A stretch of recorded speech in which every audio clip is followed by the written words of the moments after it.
Welcome everyone back to the channel. My name is Mike and I like to make cool stuff. In this video, I'm going to give an overview of my Rockler router table and the cabinet that I built inside of it. But before we get into that, I would like to ask you to consider liking this video or subscribing to my channel. Perhaps someday this channel could support my unhealthy relationship with tools and maybe help me write off some losses, if you know what I mean. All right, let's take a look at this router table. This is a Rockler cast iron top router table with a Rockler SL lift, the ProMax fence, and the steel stand. This is actually the second router table that I purchased. The first one was a Bosch benchtop router table, and after using it a few times, I realized that was not exactly what I was looking for. Originally, I was going to get the phenolic router table from Rockler, but that was out of stock and not available for a period of time, so I decided to go with the cast iron top, and I'm very happy that I did. The cast iron is extremely flat. I think it's only off about a few thousandths of an inch, and for some of the small stuff that I do, it's perfect. The stand comes with just the steel tubing, and everything else you see in here is made of 3/4 and 1/2 inch Baltic birch. I built this cabinet in January of 2021, which is a great thing because the price of Baltic birch is now 3 times what it was then.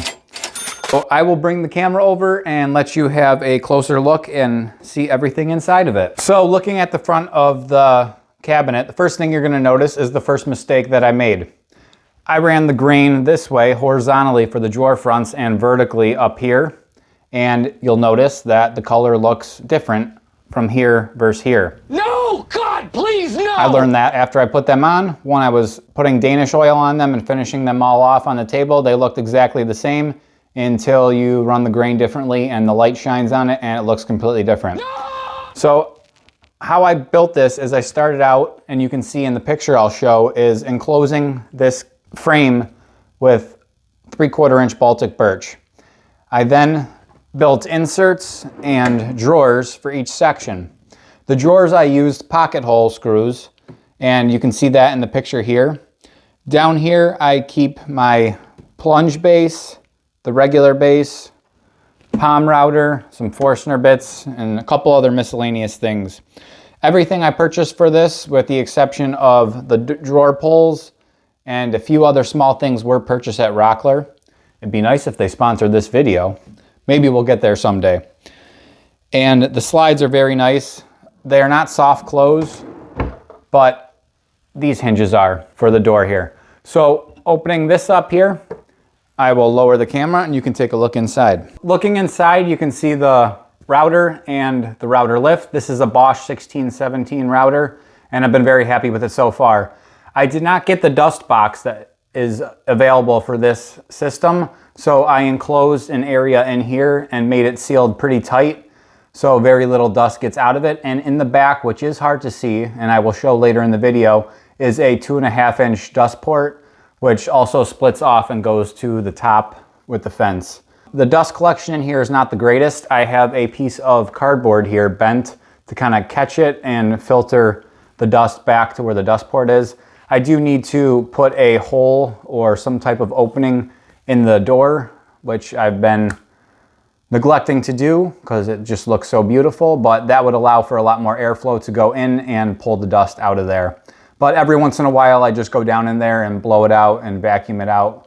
It still does capture a lot of dust, it just doesn't pull it out into the dust collection system. I am just using a shop vac, which is not ideal for a tool like this. That's what I have for right now. These do have the soft close hinges, as you can see. Looking at the switch here, this is made to mount into some screw holes that you can't see on the side here, using this right here. However, those screws would interfere with the drawer system, so I just used some very strong double back adhesive tape and stuck it to the side, and it's been there for over a year and it doesn't seem like it's going anywhere. The wire is routed up underneath through here, and then it goes into the center part here, and then I just wound up the extra there. In the top here is a piece of plywood, which I can show you in a picture, that seals off everything very well and has a cutout for where the router lift and plate sit. So now what you all been waiting for, let's see the drawers. One thing I want to point out is that with this design, the amount of room you have to make side drawers because of the center area that holds the router is very narrow. In order to maximize the amount of space I had in these drawers, I ran slides on the bottom and then on the back side. I know, great idea. I saw it in some YouTube video on how to build a router table cabinet. So I can't take credit for that one, but it is a great idea. It was a little tricky getting the slides to be perfectly aligned since they do run at a 90 degree, but after a little finicking with it, it slides pretty smooth. In here, I have a little spot for the handle to raise and lower the router.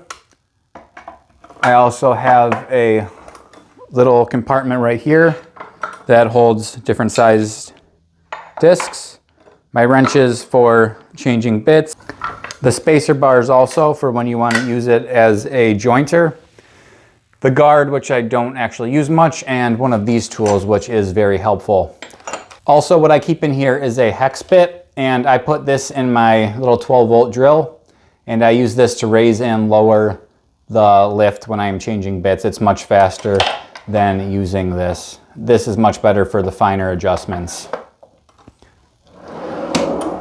Taking a look at the left drawer, this is for the router bit storage. This is one thing that I really wanted to have in here, was a really nice, neat place to store my router bits. As most people would assume with a router table cabinet, you have to have bit storage. So in here on the bottom, I keep these stop blocks that I made. And again, using all Rockler hardware. It's a little pricey, but it seems to be pretty good quality and it works very well. So one of the cool things about this drawer is, yes, you can store all the bits, but this actually lifts right out. It's just held in by some small little neodymium, I think that's how you say it. Well, it doesn't matter. Some really small, strong magnets. Why do I need to take it out? I have no idea. If I ever do, it's pretty cool.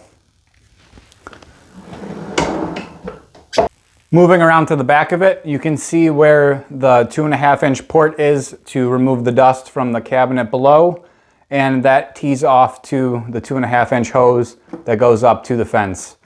The dust collection up here works very well. However, like I said down here, it's not the best, but I can always upgrade this in the future and add a 4-inch dust port here if I ever get a true dust collection system. Right now I am just using a shop vac, which works, but not ideal. As you can see, this tubular frame here does have spots already drilled for screws. I believe they have this in mind for people to install panels to make a cabinet like this. Well, that covers everything on this router table cabinet. I hope you enjoyed the video. Maybe have some more ideas on how to make your own router table cabinet. If you have any questions on how I built anything, how I designed anything, please let me know in the comments below. I'll try to get back to you as soon as I can. And like I said, consider subscribing to the channel for more woodworking videos to come. Perhaps I can show you a video on how to make beautiful wooden boxes out of this ambrosia maple. You can make 4 boxes out of a $20 piece of wood. And this may be a poor example because I don't think I actually used the router table on this at all, but this is an awesome router table. I highly recommend it. The cast iron one especially. It is a little more expensive when you go into the cast iron top router tables, but you're buying something that's going to last you a long time. Thank you for watching. I appreciate it. I will see you in the next one.